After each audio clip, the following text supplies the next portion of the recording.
So the spiritual path is absolutely amazing. It's filled with love, with light, with growth, with changing of perspective, with God, with so many amazing things. But there's also very real discomforts and struggles and challenges that arise, and a lot of people don't talk about it.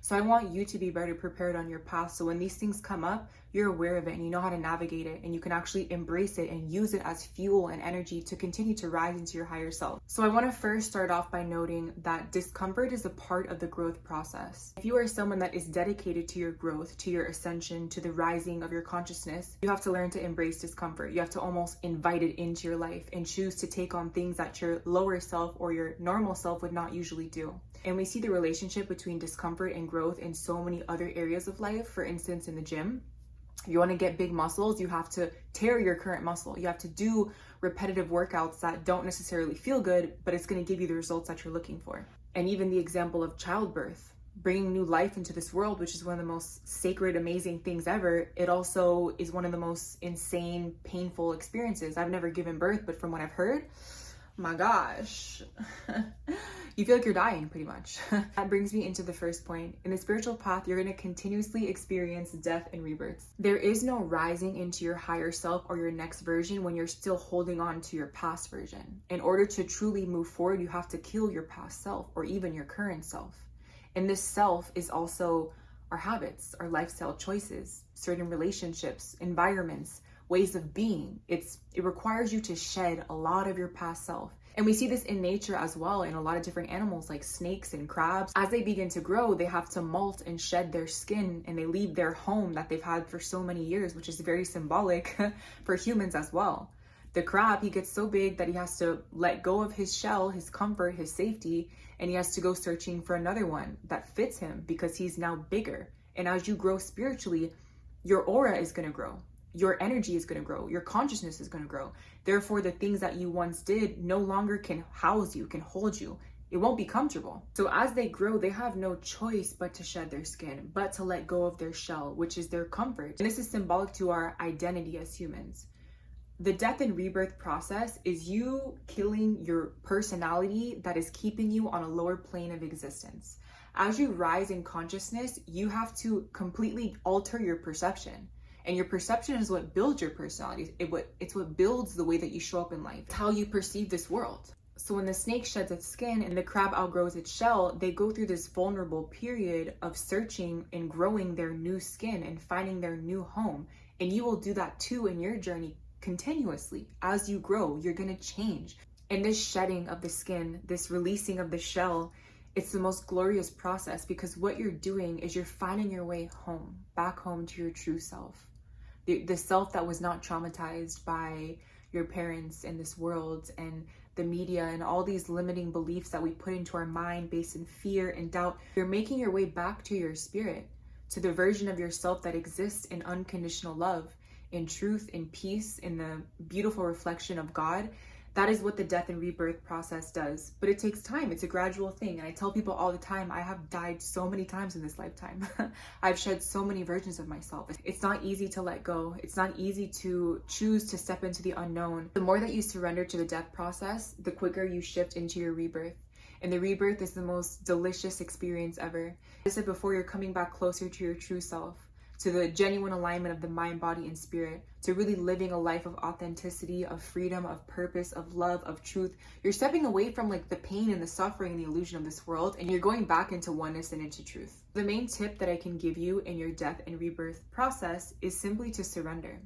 First, acknowledge when you're going through a death process. And it's very obvious because everything is uncomfortable. Nothing really makes sense. You're feeling very alone. Your perspective is just very jumbled and it's uncomfortable. So notice when you're going through a death process and allow yourself to surrender to the discomfort, surrender to the shedding of your skin, to the releasing of all the things that were once comfortable to you. Let yourself surrender to the process of letting go. And the quicker you let go, the quicker you transition into your rebirth process.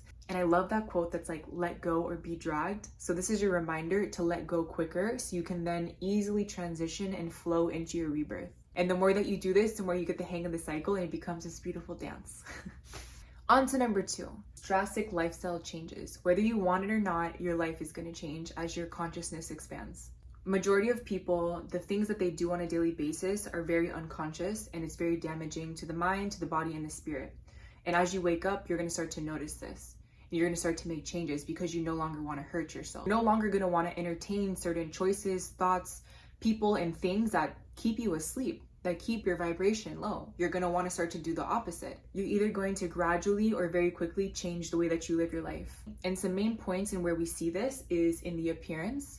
For a lot of us, we start to notice all the false ways that we've been showing up, whether that's in the way that we dress, the things that we do to our body, like body modification, with the hair, with piercings, with tattoos, with makeup. We start to notice all the ways that we're putting on an act in order just to be accepted by society or by the opposite gender, or because that's what the media taught us that beauty or coolness looks like.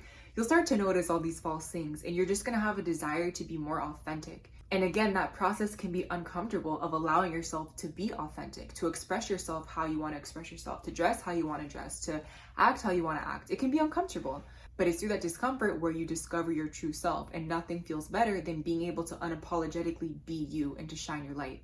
We also see this in our food choices. The way that you eat affects your energy body, your spiritual body, your physical body. It affects everything. The food we eat fuels our cells, which then builds our tissues, and it builds our organs, and it builds everything. Really are what you eat.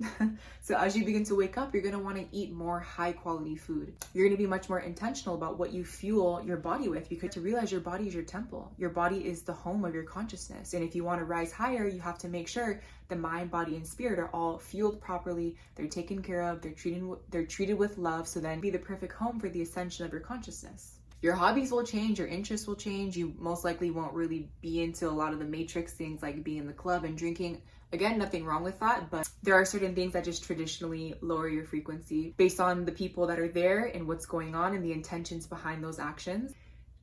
And another huge thing is your friends. It's uncomfortable, it sucks, but as you wake up and as you raise your vibration, you're gonna make people uncomfortable. When you start to cut out the self-sabotaging habits that are rooted in addiction of pleasure, like drinking, smoking, partying, casual sex, you'll start to lose a lot of your friends because you'll notice that was the thing that was bringing you guys together. You were all kind of trauma bonding in that realm of self-sabotage and pleasure and kind of being asleep. So as you wake up, you will not have the same desires that you once did. The things that once made you feel good will probably make you feel like shit now. It's not even that you're forced to change. You have no other choice but to change. You have no other choice but to elevate your surroundings, the things that you do, the people you hang around with, because you're waking up and your vision is getting clearer and clearer on how to actually navigate and operate in this realm in order to become free. And the last point is just how you spend your time. You're going to notice all the ways that you were distracting yourself, that you were just kind of letting time go by unconsciously, and you'll start to reclaim your power and use your time much more intentionally in order to be of service to the world, in order to create, in order to channel your energy properly, and to do more purposeful things. Point number 3 is isolation and solitude. All these points are kind of interconnected, but this is a huge thing. In order to really grow, you have to go inward. You have to spend time with yourself, because a lot of people spend most of their life distracting themselves, constantly needing to be in a relationship or being with friends, out in the club, doing something, doing this, doing that, because they don't want to actually sit with themselves and self-reflect and realize the purpose of life, realize the truth of themselves, realize that there's much more to life than what society tells you. In isolation and solitude is usually where you have the most profound revelations, because you don't have other things that are taking your attention and distorting your perception. Yes, I do believe that we are tribal beings and we're meant to be in community, but at the end of the day, our state of mind is so jumbled and just distorted and clouded that we need to spend time alone to sort through the mind and to really come back to our center. And you do that through being by yourself. Being by yourself and being in nature. That is where you find God. That is where you reconnect to the truth. That is where you have profound revelations. It's by yourself. In the Native American tribes, they do something called Vision Quest, where you are sent by yourself into nature for 3 days fasting, and you get the most profound realizations and visions and information and insight about life, reality. Such a powerful testimony to remember that all the answers are within you. But you have to silence the noise, clear the mind, and create the space to be with yourself in order to receive that insight. On to number 4, the discomfort of embarking on the road less traveled. And this is very much connected to society and realizing that a lot of the generic things that we've been taught that is the way to live life or the way to be a successful human being does not fit for everybody, especially for those that are awakened. We start to realize the importance of tuning into ourselves and allowing ourselves to embark on that journey of finding our purpose, discovering why God put us here in these bodies, in these circumstances, and we go within to discover the medicine that we have to offer this sick world. And I don't mean that in a negative way. It is what it is. Like, look around. People are suffering. People are lost. And when you embark on the road less traveled, you will inevitably come across information that most people don't. You will begin to tune into things and awaken to things that are very necessary, crucial parts for your healing and the healing of the world. For example, in nature, if you are in a jungle and there's a walking path that's created, that's the path that everyone walks, it's safe, it's there for you to follow, you're gonna see the things that everyone else has seen. But if you have the feeling and the intuition and the pull to kind of go off the path and go in a different direction, who knows what you'll find? Yes, it's going to be scary. Yes, it's going to be uncomfortable because you don't have a path set in front of you. Say that as you walk, the path appears. So many people choose that comfort of walking the path of society because it's already set out for them. They don't have to go through the discomfort of discovering, of going into the unknown, of trusting what you can't see, which is what faith is. That is what brings you to God. If you keep going on the road less traveled and following your intuition and you trust and you follow the synchronicities and you follow the energy, you will come across something freaking fantastic. That's where you find the magical waterfall no one has been to. That's where you find the life purpose and the soulmates and the character traits and all the amazing things that cannot be found on a traditional path that everyone else is walking. And the more that you walk the road less traveled and you work through the fear, you work through the doubt, you keep listening to your heart, the more you do that, the more you remind other people that they can do that too. And number 5 is about the shadow. So the shadow self is like our unconscious self. It's the certain character traits that were developed from traumatic experiences, from not getting our needs met, from very deep disappointments in life. It's the kind of sticky, uncomfortable stuff that we keep within us. And the shadow only really comes out when we're triggered. You see it in road rage, you see it in relationships. The shadow has a lot to do with parts of ourselves that we don't accept, that we just want to kind of not acknowledge that it's there and push it to the side and just keep going, but it follows you everywhere. When the sun shines, there's a shadow casted. Everybody has a shadow. The more that you raise your awareness and you awaken spiritually, the more you start to work with your shadow, the more you start to see it, you start to address it, you start to nurture it, you start to heal it, you start to shift the shadow into light. It's a huge part of the awakening process. And the more that you do this, the more that you'll begin to see other people's shadow, which is very uncomfortable, especially when it's friends and family members. You're gonna see all the ways that people hurt themselves and they self-sabotage in their daily lifestyle choices and the way that they think and the way that they speak, the way that they treat themselves, the foods that they eat. You're going to see a lot of people's shadow traits and qualities. And the hard part is that you cannot wake up and save everybody. Your job is to be your best self. Your job is to be a reflection of the light, to do the work on yourself, to heal your shadow, so you then energetically ripple that energy into other people so they can do the same. You can't make people see their shadows. They can only see it. And be grateful. They say it's a blessing and a curse the more that you awaken because you see everything, but be grateful. It's a miracle. It's a blessing to be awake and to see things for what it is and to choose to walk a higher path. And there is no judging. There is no one thing that's better than the other. We all are on our individual path and we have to embrace where we are at and where other people are at as well, because it's all purposeful. And the last point is about love, because the more you awaken, the more your heart opens, the more compassion and empathy and understanding that you have for life and for people and for their struggles, for their suffering, for their inner child. You become a lot more compassionate. And it can be hard because your heart feels for everyone. You want to heal everyone, you want to save everyone, but that's not your job. And you start to notice how hateful a lot of people are, how much bitterness people have in their heart, in their mind. And you start to notice when people are nasty or unfavorable to you or to other people, it's simply because they're suffering and they're asleep inside.